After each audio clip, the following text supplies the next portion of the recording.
एक महिला भक्त वृंदावन से बिहारी जी लेकर अपने घर आई और तभी बाहर से गोलू घर के अंदर आया और माँ से पूछता है कि माँ, यह कौन है? तो मैया ने बोला, ये भगवान हैं और ये ही हमारे मालिक हैं। अब तो घर में जब भी कोई नई चीज बनती तो सबसे पहले बिहारी जी को भोग लगता। पहले यह सब चीजें गोलू को सबसे पहले मिलती थीं। इससे गोलू बहुत चिढ़ने लगा और मन ही मन ठाकुर जी को कोसने लगा। एक दिन गोलू की माँ काम पर जाते समय बोली, गोलू, यमुना जी से मटके में जल भर कर लाना। जब गोलू पानी भरने के लिए जाने लगा तो जाते जाते बिहारी जी को कहने लगा, खाने के लिए तो सबसे पहले तैयार रहते हो, लेकिन काम तो मुझे ही करना पड़ता है। अगर यहाँ रहना है तो काम करो। कहकर गोलू यमुना जी से जल भरने के लिए चल पड़ा। गोलू जब यमुना जी में जल भरने लगा तो उसने देखा कि यमुना जी के अंदर बिहारी जी विराजमान हैं और कह रहे हैं, ला गोलू, घड़ा हम भर देते हैं। गोलू उनको देखकर हैरान हो गया और बोला, नहीं नहीं, मैं अपने आप भर लूंगा।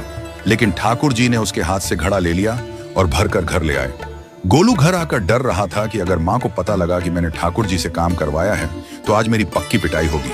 माँ ने घर आकर बिहारी जी को गीले कपड़ों में देखा तो एकदम से हैरान हो गई और कहने लगी कि गोलू, ये जरूर तेरी शरारत है, जरूर तूने ही इन पर जल डाला है। गोलू ने अपनी माँ को समझाने का बहुत प्रयास किया, लेकिन माँ ने उसको डांट कर चुप करा दिया और ठाकुर जी के भीगे हुए वस्त्रों को बदलने लगी। अगले दिन जब माँ ने गोलू को अनाज पिसवाने का काम दिया तो बिहारी जी फिर अनाज का कनस्तर ले आए और माँ को ठाकुर जी के वस्त्रों के ऊपर सूखा आटा पड़ा मिला। तो माँ ने फिर गोलू को डांटा कि तुझे पता नहीं कि ये हमारे भगवान हैं और तू भगवान के साथ शरारत करता है। आज तूने फिर इनके ऊपर आटा फेंका है। तो गोलू शपथ लेकर कहने लगा, नहीं माँ, मैंने कोई शरारत नहीं करी है। ये तो मेरे हाथ से गेहूं का कनस्तर लेकर खुद पिसवा कर आए हैं। गोलू की माँ आज बहुत गुस्सा हुई। अगले दिन फिर माँ बोली, बेटा गोलू, आज तुम्हारे बाबा बाहर गांव से वापस लौट आएंगे। बस आज का ही काम है, तुम जंगल से थोड़ी लकड़ियां ले आना। गोलू फिर डर गया, कहीं ठाकुर जी फिर मेरे पीछे ना आ जाएं।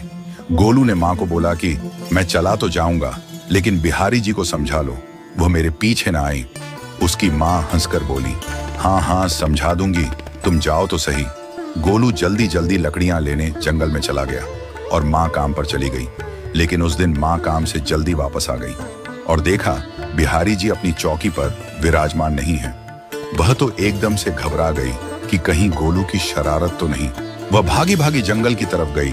तभी उसने देखा कि गोलू के साथ एक इंसान लकड़ियों को लेकर घर आ रहा है। गोलू की माँ यह देखकर हैरान हो गई कि यह तो बिहारी जी हैं। ये क्या हमारे भगवान हमारा काम कर रहे हैं? इसका अर्थ गोलू ठीक कह रहा था। वह जल्दी जल्दी भागकर ठाकुर जी के पास गई और लकड़ियां उनके हाथ से लेते हुए उनके चरणों में गिरकर रोती हुई बोली, हे बिहारी जी, ये आप क्या कर रहे हो? मुंह गरीब का काम क्यों कर रहे हो? ठाकुर जी मुस्कुराते हुए बोले, हमें तो तेरे बेटे पर बहुत प्यार आता है। सब लोग हमें भगवान समझते हैं, लेकिन एक तेरा बेटा ही था जो हमको अपना मानता था। अपना मानकर वो हमें डांट भी देता था, हमारे साथ गुस्सा भी करता था, और जो हमें एक बार अपना मान लेता है तो हम उसके मान के लिए उसके ही हो जाते हैं।